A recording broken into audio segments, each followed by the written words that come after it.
Assalamualaikum warahmatullahi wabarakatuh.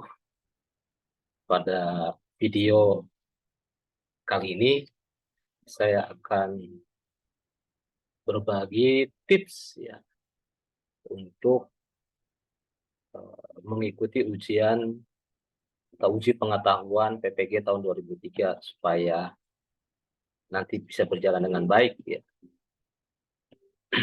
Bapak Ibu peserta PPG yang akan mengikuti uji pengetahuan tahun 2023 ini, ada beberapa hal yang harus eh, Bapak Ibu ketahui agar nanti dalam proses pelaksanaan ujian itu bisa berjalan dengan baik. Karena dalam uji pengetahuan yang berbasis domisili ini, dengan melaksanakan ujian di masing-masing tempat, di kediaman Bapak Ibu masing-masing atau di wilayah Ibu masing-masing, ini perlu membutuhkan perhatian khusus dari Bapak Ibu peserta uji pengetahuan PPG tahun 2023 ini. Nah, di video ini saya ingin berbagi gitu ya, terkait dengan tips sukses uji pengetahuan PPG tahun 2023. Ada beberapa hal, ini sudah saya tulis ya di layar monitor ini sudah terlihat, ada 7 ya yang saya tulis untuk mempersiapkan diri agar sukses ikut uji pengetahuan itu ya. Sukses di sini tidak mengalami kendala ya. Tentunya banyak faktor bisa sukses atau berhasil atau lulus dalam mengikuti uji pengetahuan PPG tahun 2023 ini gitu ya. Mari kita lihat Bapak Ibu di sini. Yang pertama adalah belajar ya. Tentu ini saya kira eh, hal yang pasti ya, kita sebagai pelajar gitu ya, atau peserta uji pengetahuan PPG ini ya, agar kita bisa mengisi soal yang disajikan di dalam ujian ini ya, kita harus belajar. Ya kalau nggak belajar ya bagaimana kita mau bisa gitu ya, bagaimana kita mau bisa mengisi ya. Jadi yang pertama adalah belajar. Belajar ini sangat penting Bapak Ibu, eh, agar Bapak Ibu bisa mengisi soal-soal ujian yang ada di dalam uji pengetahuan PPG tahun 2023 ini. Silakan Bapak Ibu buka-buka kembali materi yang pernah Bapak Ibu ikuti pada saat Bapak Ibu mengikuti pendidikan PPG ya, di masing-masing LPTK gitu kan. Jadi sekali lagi harus belajar gitu ya. Jadi kalau nggak belajar ya susah juga ya. Nanti apa yang mau diisi? Lantas kalau misalnya nggak belajar, apa kita nggak bisa ngisi ya? Bisa aja. Bisa ngisi, tapi yang ngisinya nanti asal-asalan. Tapi jangan sampai asal-asalan karena ini adalah untuk menentukan eh, kesejahteraan kita ya. Insya Allah Bapak Ibu, kalau Bapak Ibu lulus kan akan mendapatkan sertifikat. Nah, sertifikat itulah yang akan dihargai. Baik, ini yang pertama. Yang kedua, siapkan laptop yang baik. Nah, ini Bapak Ibu, ini sangat penting ya, karena uji kompetensi atau uji pengetahuan berbasis domisili ini, eh, amunisinya itu selain Bapak Ibu harus belajar, tapi Bapak Ibu juga harus mempersiapkan laptop yang mumpuni, yang baik lah gitu ya. Kalau mumpuni mungkin terlalu tinggi gitu ya. Yang baik lah. Baik di sini adalah laptop yang kompatibel dengan apa yang disyaratkan oleh panitia agar bisa terinstall aplikasi yang diminta ya. Jadi seperti apa sih laptop yang baik itu ya, tentu pertama ya tidak rusak ya, masih berfungsi gitu ya, masih berfungsi, keyboard-nya masih berfungsi, touchpad-nya atau mousepad-nya itu masih berfungsi, eee, layarnya masih berfungsi, eee, kamera bagaimana? Kalau kamera itu memang tidak jadi satu kewajiban ya, tapi kalau ada kamera ya, alhamdulillah karena nanti di aplikasi yang baru ini, eee apa, agak sedikit berbeda gitu ya, eee dengan yang lama itu. Karena yang baru ini bisa memunculkan kamera atau, ya ada kameranya gitu ya. Tapi nggak apa-apa ya, kalau misalkan tidak ada kameranya ya saya kira tidak masalah. Tapi yang sudah pasti satu, eee apa namanya, yang kompatibel dengan apa yang disyaratkan oleh panitia, UKM PPG ya. Nah, ini kita lihat nih, eee, saya akan tunjukkan spesifikasi yang perlu Bapak Ibu miliki ya di laptop Bapak Ibu kita lihat ya. Saya akan tunjukkan, nah ini Bapak Ibu, ini bisa lihat di sini ya, di UKM PPG, Kemdikbud.go.id di sini ada panduan berbasis domisili, seperti ini Bapak Ibu, nanti di sini ada panduan aplikasi UP peserta. Nah, ini saya sudah buka di sini, kita lihat. Nah ini, saya akan scroll seperti ini Bapak Ibu, eee, saya akan tambah besarnya supaya kelihatan ini. Kita lihat yang bagian, eee, nah ini spesifikasi teknis perangkat. Nah, ini penting ini diperhatikan ya. Jadi yang pertama adalah, ini komputer berbentuk desktop atau all in one, atau laptop, tapi biasanya ya, saya sarankan Bapak Ibu menggunakan laptop ya, karena seperti yang tahun lalu-lalu, panitia atau pengawas biasanya akan lebih cenderung menyarankan menggunakan laptop gitu ya. Lalu bagaimana kalau misalkan tidak ada laptop, adanya all in one atau PC ya, silahkan dikomunikasikan dengan pengawas gitu ya. Di situ, biasanya pengawas cenderung akan menyarankan Bapak Ibu menggunakan laptop. Jadi kalau saya, boleh saran, dipersiapkan saja laptop gitu ya, supaya nanti tidak jadi masalah gitu, atau tidak bermasalah gitu. Jadi terus bagaimana kalau nggak punya laptop, pinjam dulu laptopnya ke teman atau saudara yang memiliki laptop gitu ya, kan nggak lama gitu ya. Oke, ini yang pertama. Yang kedua, CPU-nya minimal dual core. Ya silahkanlah cari yang dual core, yang ya yang cukuplah ya, untuk, me memungkinkan aplikasi ini bisa berjalan di laptop Bapak Ibu. Kemudian layar monitor minimal 12 inci ya. Nah, 12 inci saya kira sudah, standar lah ya. Kalau yang 11,6 itu atau di bawah 12 itu terlalu kecil ya. Kenapa demikian?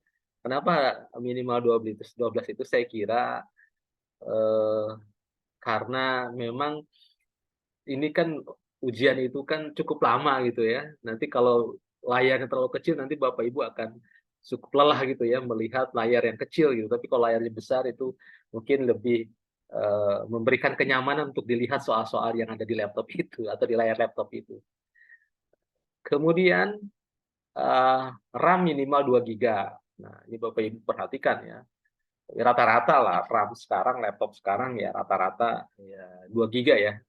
Minimal 2 giga dan rata-rata itu ya 2 giga lah, ada yang 2 giga lebih. Ya syukur-syukur 2 giga lebih gitu ya. Tapi minimal 2 giga RAM-nya Bapak Ibu ya, ingat. Kemudian resolusi layar minimal, 1024 kali 720. Saya kira ini, umum itu ya, umumnya layar ini memang, minimal ini ya, umumnya seperti itu ya. Tapi ada juga yang FHD atau Full HD ya. 1024 kali 1000 lebih gitu, 1008 kalau saya tidak keliru. Ya, jadi minimal seperti ini dan saya kira ini semua laptop memenuhi lah.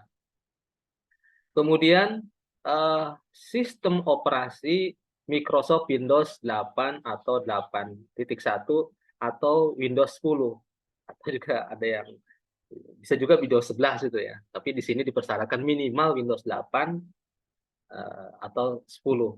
Nah ini banyak yang ngeyel ini ya, sering ini peserta ini, eee, ada yang, dia masih menggunakan Windows, 8, Windows 7 gitu ya.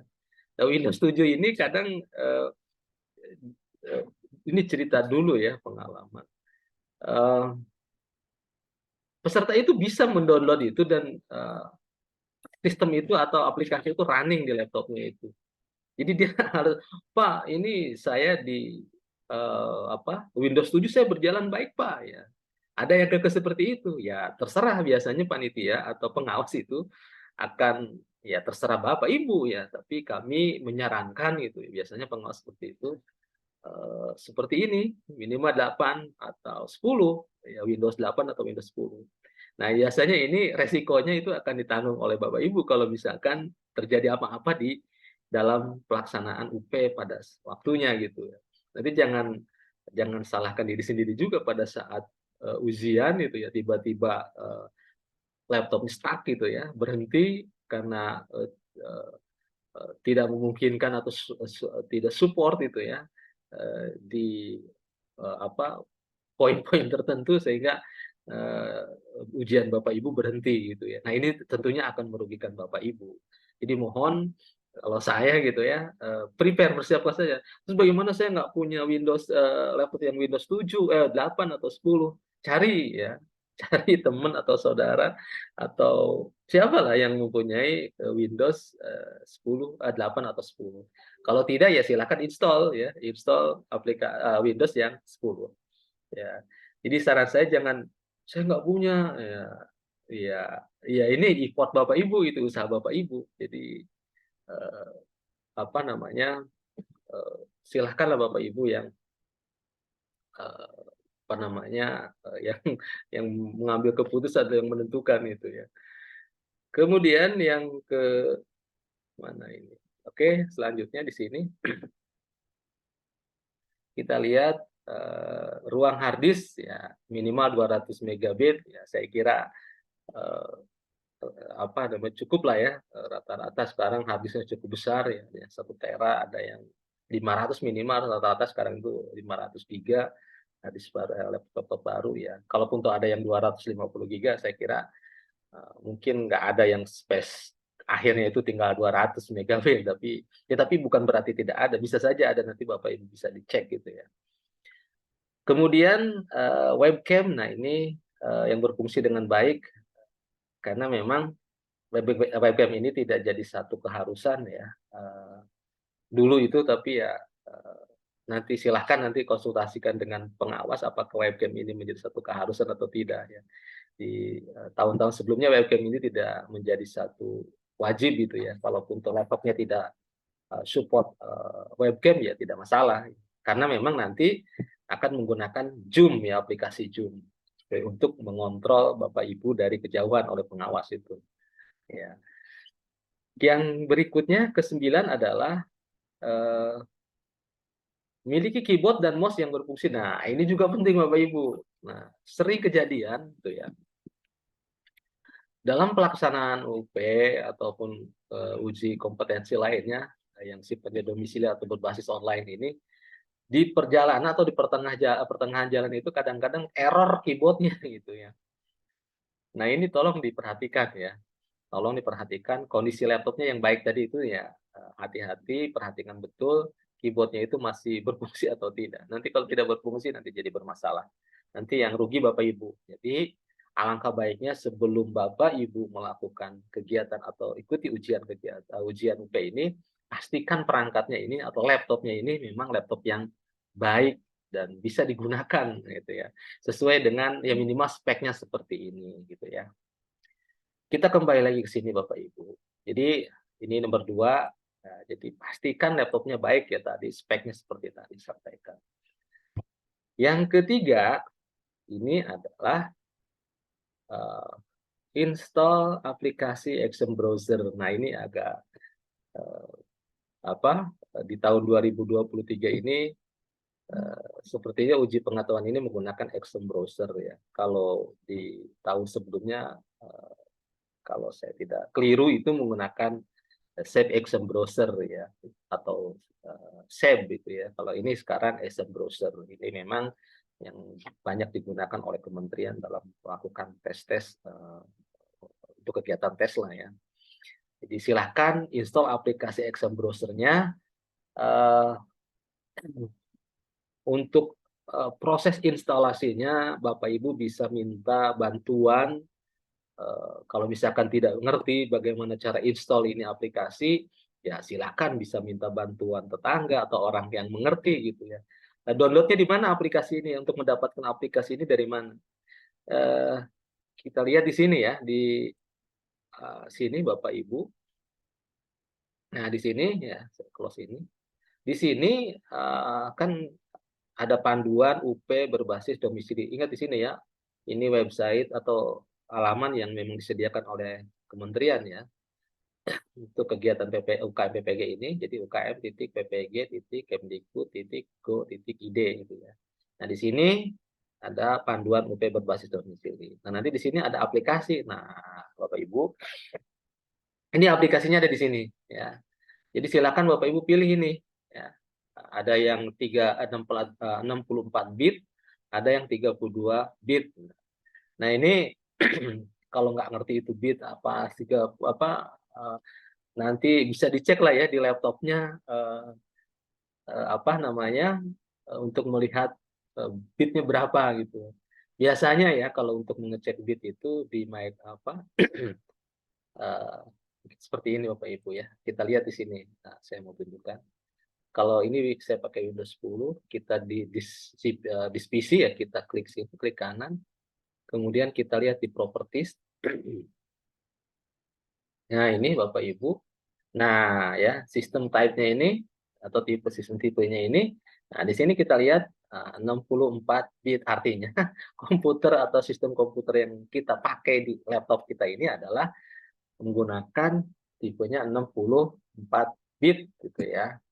Tapi kalau misalkan di sini 32 bit ya silahkan, berarti downloadnya adalah yang 32 bit ya, yang di sini ya. Rata-rata lah komputer baru ini yang Windows, apalagi Windows 11 ya, Windows 10 ya rata-rata saya kira di 64 bit ya, pakai yang 64 bit gitu ya. Windows 32 itu ya, mungkin kalau Windows 7 mungkin atau Windows 7 masih ada yang pakai 32. Tapi kalau yang Windows 10 rata-rata ya saya kira umumnya adalah 64 bit gitu ya. Jadi silahkan download aplikasi ini. Kalau misalkan di aplikasi ini terjadi trouble, ya ini nanti silahkan komunikasikan dengan pengawas ya, yang Bapak Ibu sudah gabung di dalam grup WA pengawas itu ya, di masing-masing LPTK yang sudah di-plotting oleh perusahaan. Jadi silahkan itu ya.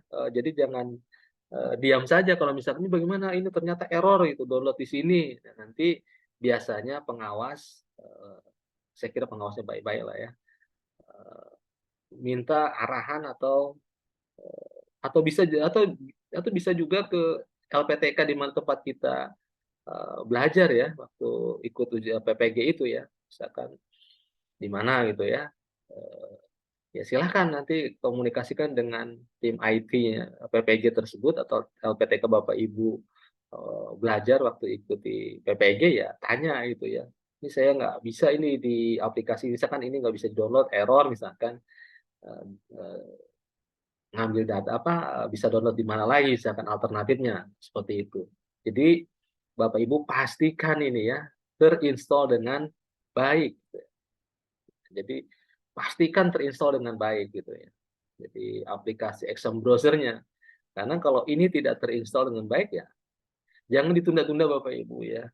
Segera ini sebelum uji coba bahkan ini harus diinstal ya, terinstall ya. Nanti uji cobanya biasanya kan 1-2 hari sebelum hari H ujian itu ya. Pastikan itu sudah terinstall. Nanti yang bingung nanti yang Bapak Ibu sendiri gitu ya. Tapi kalau misalkan ada kesulitan dalam install ya minta tolong gitu ya. Bantuin ke pengawas atau tadi ya ke tim IT LPTK yang pada saat itu Bapak Ibu mengikuti kegiatan PPG di LPTK tersebut itu. Biasanya nanti juga akan dikasih itu atau diarahkan seperti apa, minta bantuan lah ya. Jadi pastikan ini terinstall ya. Dan ini sering ada banyak kejadian peserta yang menganggap gampang gitu ya, sepele. Ah, saya nanti aja installnya gitu. sehingga nanti aja install-nya. Bahkan kadang ada yang, pada saat mau dia tidak ikut, eee, uji coba gitu ya, pada saat, ujian ya baru masuk, baru ikut gitu ya, kemudian laptopnya itu belum terinstall. Nah, ini akan mempersulit Bapak Ibu gitu. Jadi saran saya sih, Bapak Ibu, eee, apa namanya, install terlebih dahulu aplikasi ini ya, sebelum uji coba juga ya. Jadi pada saat Bapak Ibu mendaftar dan sudah tahu gitu ya, jadi peserta uji pengetahuan tahun 2023 PPG ini ya, cari informasi untuk cara menginstal aplikasi Exam Browser ini. Kemudian, nah ini sudah ya, yang ketiga sudah, yang keempat ikut uji coba. Nah ini ya, sangat penting ini, sangat penting, eee, karena ini, eee, mung apa namanya, aplikasi baru ya 2023 ini, walaupun tidak jauh berbeda gitu ya, tapi setidaknya ada baiknya atau diwajibkan lah ya, Bapak Ibu ikut ujian ikut apa, ikut uji coba. Ya, nanti akan diuji coba silakan ya, dipakai, bagaimana cara mengisinya, mulai dari awal sampai akhir, itu akan dibimbing oleh pengawas, ya. Jadi silakan ikut uji coba, jangan sampai, "Ah, gampang uji coba itu." Jangan jangan menyepelekan Bapak Ibu ya. Karena yang rugi adalah kita sendiri nanti gitu ya. Jadi saya sangat menyarankan Bapak Ibu ikut ujian, ikut uji coba gitu maksud saya ya, yang, memang disediakan waktunya oleh pusat gitu ya untuk, melakukan uji coba. Oke, kita lanjut ke nomor 5. Nah, ini yang tidak kalah penting Bapak Ibu. Nomor 5 ini cari tempat ujian yang mendukung ujian. Nah, ini maksudnya apa nih? Jadi, apakah ada tempat yang tidak mendukung ujian? Ya banyak gitu ya. Nah, jadi, hati-hati di dalam mencari tempat, ya. Ini saya sudah tuliskan beberapa hal yang harus diperhatikan ya. Ini jangan dianggap sepele Bapak Ibu ya, tempat ini sangat sangat mendukung keberhasilan Bapak Ibu dalam mengikuti uji pengetahuan PPG yang tahun 2023 ini, yang berbasis domisili ini, ya. Pertama, eee, nanti tentunya akan disampaikan oleh pengawas ya, seperti apa tempat yang disarankan gitu ya. Biasanya gitu ya, itu tempatnya itu di satu ruangan ya itu, yang di mana satu ruangan itu hanya diisi kita sendiri, tidak boleh berdampingan antara satu peserta dengan peserta lainnya, berdamping-damping tidak bisa ya. Biasanya seperti itu, nanti bisa mungkin pengawas akan menyampaikan itu, kriterianya seperti apa untuk ruangan itu. Biasanya seperti tadi itu ya, jadi satu ruangan, satu, eee peserta, di situ tidak ada orang yang lalu lalang, usahakan seperti itu gitu ya, eee, dan tidak ada orang yang ya yang lalu lalang ya, yang menemani di situ tidak ada, gitu ya. Jadi usahakan ya, jadi jangan, "Ah, gampang lah gitu di sana," gitu. Wah, hati-hati ini ya, jangan kalau bilang gampang itu, hati-hati ini. Nah, kita lihat di sini, yang pertama adalah terdapat jaringan internet, WiFi, hotspot, handphone ya. Bapak Ibu kalau di, ruangan, ya pastikan itu ruangan tersebut memang terjangkau jaringan internetnya, baik itu WiFi maupun hotspot handphone, ya. Pastikan di ruangan itu terjangkau oleh jaringan internet yang stabil. Sekali lagi, jaringan internet yang stabil ya. Cari jaringan internet yang stabil. Jangan, "Ah, gampang ah, ini juga biasa-biasa aja, stabil," gitu. Tapi jangan biasa-biasa aja, kalau memang di tempat itu kurang stabil, cari tempat yang lebih stabil gitu ya. Karena ini, resikonya adalah, eee apa namanya, bisa kegagalan gitu ya. Jangan sampai tiba-tiba, ada gangguan jaringan, wah ini bermasalah. Misalkan kalau di pelosok misalkan gitu ya, kalau jaringan internet yang bagusnya itu ada di kota kabupaten atau ya di kota kabupaten misalnya ya, saya sih sarankan Bapak Ibu datang ke kota apa, ke kota kabupaten gitu ya, untuk untuk mencari tempat yang memang jaringan internetnya bagus gitu ya, stabil. Saya sarankan itu. Jadi jangan, "Ah, biarin aja lah, gampang di sini juga sudah bagus, lumayan," gitu. Jangan bilang lumayan gitu ya. Ini ujiannya lumayan lama gitu ya. Jangan tiba-tiba nanti, "Pak, maaf Pak, jaringan internet saya terputus," misalkan, "karena listriknya mati di kampung saya." Nah, ini hati-hati, ya hati-hati. Jadi, kami sarankan atau saya sarankan, cari tempat yang baik, yang internetnya stabil. Bila perlu datang ke kota kabupaten gitu, yang memang jaring internetnya itu bagus. Bila perlu cari hotel yang bagus itu ya, yang memiliki jaringan internet gitu. Tapi itu kalau memungkinkan ya, tapi kalau tidak ya setidaknya cari wilayah atau tempat yang memungkinkan jaringannya itu stabil jaringan internetnya itu. Ya kalau kalau misalkan, "Pak, bagaimana kalau nggak di ruangan di atas gunung ya?" Misalkan saya jauh misalkan. Ya kalau memang itu tempat satu-satunya yang stabil ya komunikasikan saja dengan pengawas gitu ya. "Pak, kami jauh dari kota dan tempat yang paling stabil ini ada di atas bukit ini," gitu. Ya saya kira nanti bisa, mungkin ada pengertian gitu ya. Tapi silakan saja nanti komunikasikan dengan pengawas. Sekali lagi Bapak Ibu, pastikan jaringan internetnya itu baik ya, baik itu, WiFi ya atau mungkin hotspot dari handphone kita gitu ya. Apa boleh pakai LAN ya? Boleh sih, yang penting kan ada jaringan internet ya. Kalau di rumah misalkan menggunakan pakai LAN, silakan saja supaya lebih stabil. Tapi biasanya nanti akan ditelusuri itu ya, diberikan informasi ke pengawas bahwa jaringan internet yang kita gunakan atau menggunakan kabel LAN gitu. Karena di panduan itu, tidak diizinkan itu ya, bukan tidak diizinkan ya, biasanya itu jaringan internet itu menggunakan WiFi ya. Tapi kalau misalkan menggunakan saya kira nanti silahkan saja komunikasikan dengan pengawas. Nah ini pada prinsipnya cari jaringan internet yang baik lah, tempat yang jaringan internetnya baik gitu. Kemudian apalagi? Nah ini, pastikan listrik aman. Nah ini juga ya, pastikan listrik aman. Nah ini kalau di kampung itu kadang atau di daerah-daerah tertentu ya, di kampung juga sekarang sudah bagus ya jaringan listrik gitu. Di daerah-daerah tertentu ya, saya bisa menyebutkan daerah-daerah mana, tapi biasanya gitu, masih ada pemadaman listrik bergilir. Nah, ini diantisipasi ya, diantisipasi Bapak Ibu. Jangan, gambling itu apa, ya jangan anu lah ya, asal lah gitu, "Ah, sudahlah aman ini listriknya." Padahal tahunya memang sering di daerah kita itu, sering ada pemadaman listrik gitu.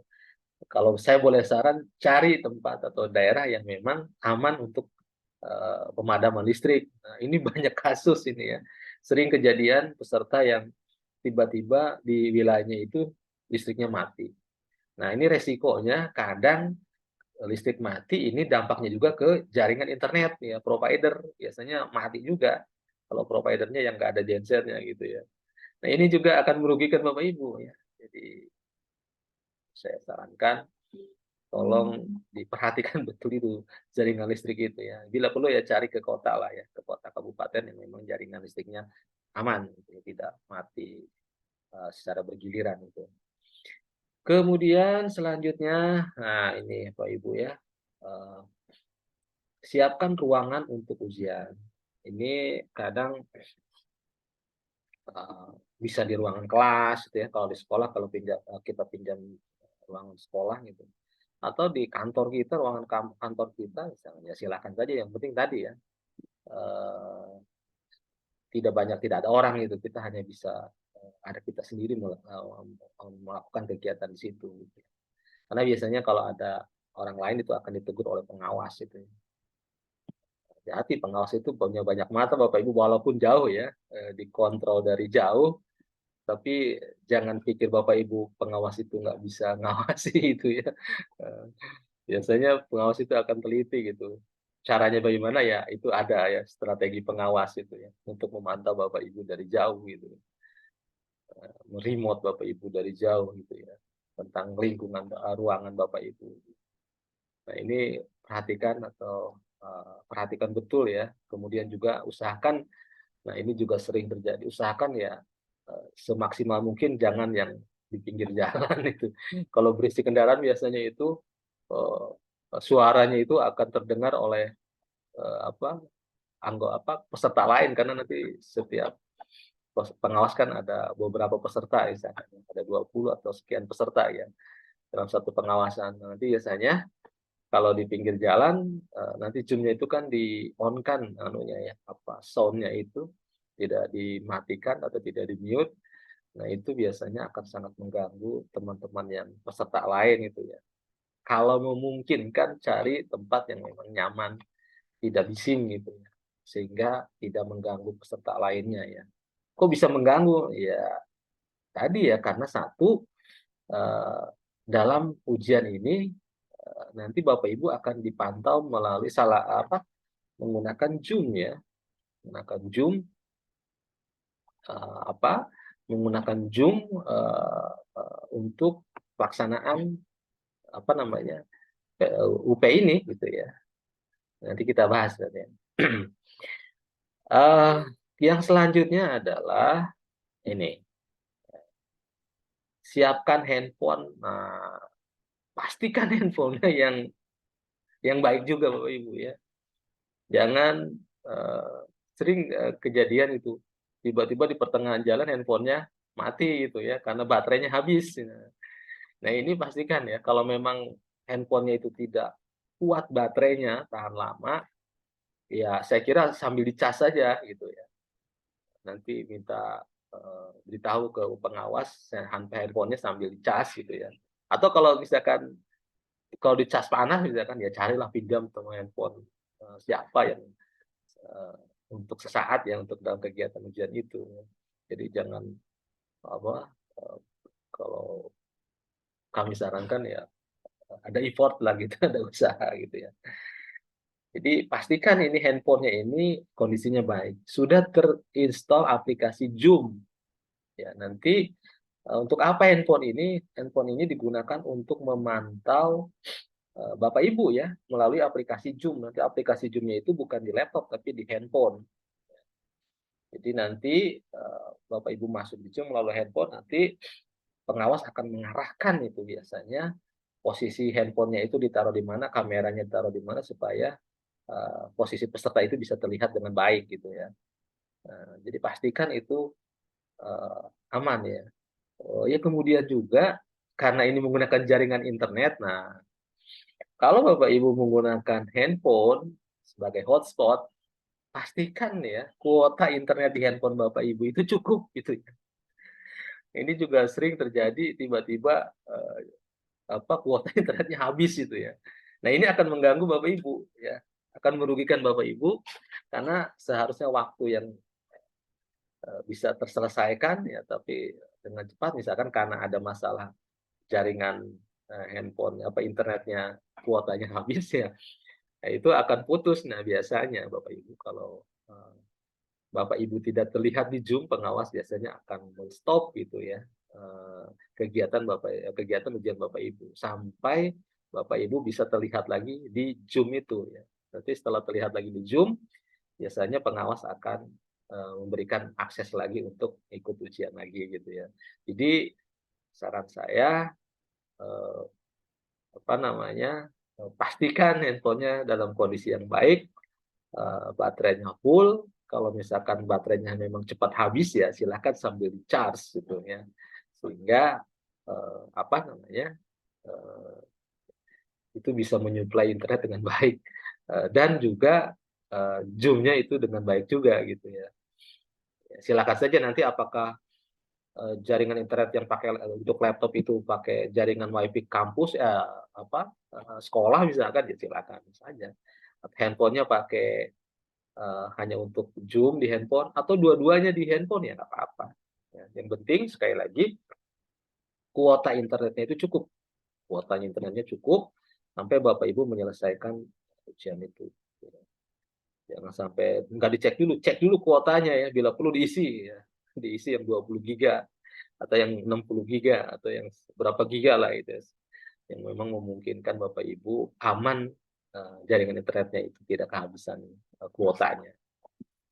Kemudian, apa ini, jangan curang dalam mengikuti ujian, Bapak Ibu ini, bagaimana tahu misalkan, eee, apa namanya, pesertanya di mana, pengawasnya di mana, curangnya bagaimana gitu kan.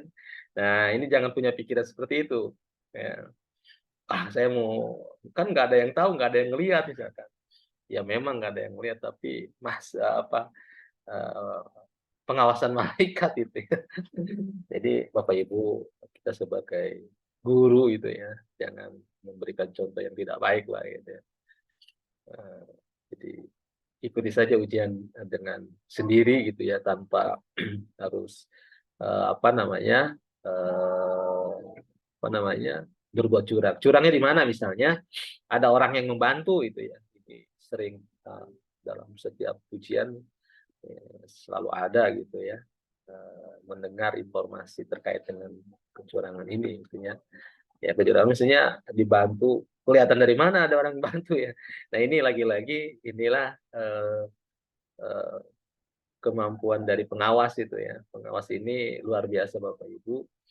Jadi Bapak Ibu bisa melihat apa, pengawas bisa melihat, apa yang ada di ruangan sekitar gitu ya, walaupun jauh gitu ya. Jadi, ya jujurlah dalam melakukan ujian ini. Kemudian selanjutnya, hati-hati dengan penipuan. Nah ini terakhir Bapak Ibu, eee eee, hati-hati dalam, misalkan ya memang kita siapa sih yang tidak ingin lulus itu ya, dalam ujian ini dan mendapatkan sertifikat itu. Semua saya yakin Bapak Ibu peserta ujian ini ingin lulus itu ya. Tapi jangan apa namanya, jangan mencari apa, melakukan dengan jalan pintas yang tidak jelas itu ya. Maksudnya begini Bapak Ibu, kadang, banyak orang-orang yang tidak bertanggung jawab mengatasnamakan pimpinan dari LPTK, pimpinan dari PPG, atau panitia atau pengawas itu ya, yang bisa memberikan, eee, apa, membantu kelulusan Bapak Ibu. Sekali lagi, itu dipastikan bohong Bapak Ibu biasanya itu, jangan jangan dipercaya gitu ya, karena tidak ada yang tahu pengawas maupun, eee, apa pengurus pengurus PPG atau LPTK yang mengetahui lulus dan tidaknya gitu ya. Jadi sekali lagi, kalau ada yang telepon mengatasnamakan A, B, C yang bisa memberikan kelulusan Bapak Ibu, pastikan itu lebih baik, dihiraukan saja gitu ya, jangan ditanggapi dengan serius gitu. Jadi hiraukan saja atau ditutup saja teleponnya. Nanti tinggal tunggu saja pengumuman ya dari kementerian terkait dengan ujian yang Bapak Ibu lakukan. Saya kira itu Bapak Ibu, eee, tip ya, eee, yang bisa Bapak Ibu lakukan, dalam mengikuti uji pengetahuan PPJ tahun 2023 gitu ya. Mudah-mudahan kita semua, bisa lulus gitu ya dalam mengikuti ujian ini, dan tentunya ya semua harapan kita lah ya, karena ketika kita lulus dan kita akan mendapatkan sertifikasi, ya kita semua tahu, eee, akan ada, apa, eee, tambahan yang bisa kita dapatkan dari sertifikasi itu, sertifikasi pendidik itu atau serdik itu. Saya kira demikian, mudah-mudahan bermanfaat. Terima kasih. Assalamualaikum warahmatullahi wabarakatuh.